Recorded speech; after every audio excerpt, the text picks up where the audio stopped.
ഇന്ന് നമുക്ക് റാഗി വർമിസല്ലി, അതായത് കോറയുടെ സേമിയ, കോറ അതുകൊണ്ടുള്ള സേമിയ, അതുകൊണ്ട് നല്ലൊരു ഉപ്മാവ് തയ്യാറാക്കിയാലോ. വളരെ എളുപ്പമാണ്. ഡിന്നറായിട്ടും ബ്രേക്ക്ഫാസ്റ്റൊക്കെ ആയിട്ട് ഉപയോഗിക്കാം കേട്ടോ. അപ്പോൾ ആദ്യം തന്നെ ഒരു ചട്ടി അടുപ്പത്തേക്ക് വെച്ച് കത്തിച്ച് കൊടുക്കുന്നുണ്ട്, എണ്ണ ചേർത്ത് കൊടുക്കുന്നുണ്ട് കേട്ടോ. പിന്നെ എല്ലാ ഉപ്മാവിനും വേണ്ട ഐറ്റംസ് തന്നെയാണ്, സെയിമാണ്, വേറെ എക്സ്ട്രാ ഒന്നും വേണ്ട. അതിലേക്ക് ലേശം നെയ്യും കൂടെ ചേർത്ത് കൊടുക്കുന്നുണ്ട്. ചൂടായി വരുമ്പോൾ കടുകും വറ്റൽമുളകും ഇഞ്ചി ആദ്യം ചേർത്ത് കൊടുക്കുക. ഇഞ്ചി നന്നായി മുരിഞ്ഞോട്ടെ. അതിനുശേഷം അതിലേക്ക് സവാള, പച്ചമുളക്, കറിവേപ്പില, ലേശം പൊടിയുപ്പും കൂടെ ചേർത്ത് നന്നായിട്ടൊന്ന് വഴറ്റിയെടുക്കുക കേട്ടോ. അപ്പോൾ ഞാനിവിടെ കാണിക്കുന്നത് 180 ഗ്രാമിൻ്റെ വെർമിസല്ലിയാണ്. അപ്പോൾ അതിൻ്റെ വെള്ളത്തിൻ്റെ അളവ് പ്രത്യേകം ശ്രദ്ധിക്കുക കേട്ടോ. ഇതാണ് വെർമിസല്ലി കാണുന്നതാണ് കേട്ടോ.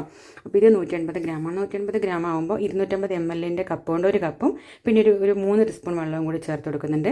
140 ഗ്രാമിൻ്റെ ആണ് നിങ്ങൾക്ക് കിട്ടുന്നതെങ്കിൽ 250 ml ഒരു കപ്പിൽ വെള്ളം, ഒരു കപ്പ് മതിയാവും കേട്ടോ. അതിലേക്ക് ഒരു കൈപ്പിടി അളവ് തേങ്ങയും കൂടി ഇട്ടിട്ട് നന്നായിട്ടൊന്ന് ഇളക്കി തിളയ്ക്കാൻ വേണ്ടി അടച്ചു വെച്ച് കൊടുക്കുക. ഇനി തിളച്ച് വരുന്ന സമയത്ത് ഉപ്പ് ടേസ്റ്റ് ചെയ്തിട്ട് ചേർത്ത് കൊടുക്കുന്നുണ്ട്. അത് ഈ ടൈമിൽ തന്നെ ചേർത്ത് കൊടുക്കുക.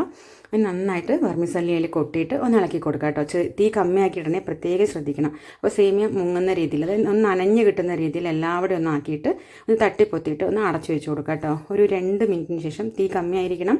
തുറന്ന് നമ്മൾ ഒന്നുകൂടെ നന്നായിട്ടൊന്ന് ഇളക്കി കൊടുക്കുന്നുണ്ട്. പോരാത്ത ഉപ്പ് ഈ സമയത്ത് ഉപ്പിൻ്റെ വെള്ളം തളിച്ച് കൊടുക്കുക കേട്ടോ. പിന്നെ ഈ കണ്ണ ചട്ടകമാണ് കേട്ടോ, അതെങ്ങനെ ശരിയാവും, ഇത് എൻ്റെ അല്ലേ, അല്ല, ഈ ടൈപ്പിലുള്ള ചട്ടകം തന്നെ എടുക്കുക കേട്ടോ. അപ്പോൾ എന്താ പറയുക, ഒന്നിനൊന്നും ഒട്ടാതെ നല്ല രീതിക്ക് ഇതുപോലെ ഉലർന്ന് കിട്ടും കേട്ടോ. അതൊന്ന് പ്രത്യേകം ശ്രദ്ധിക്കുക.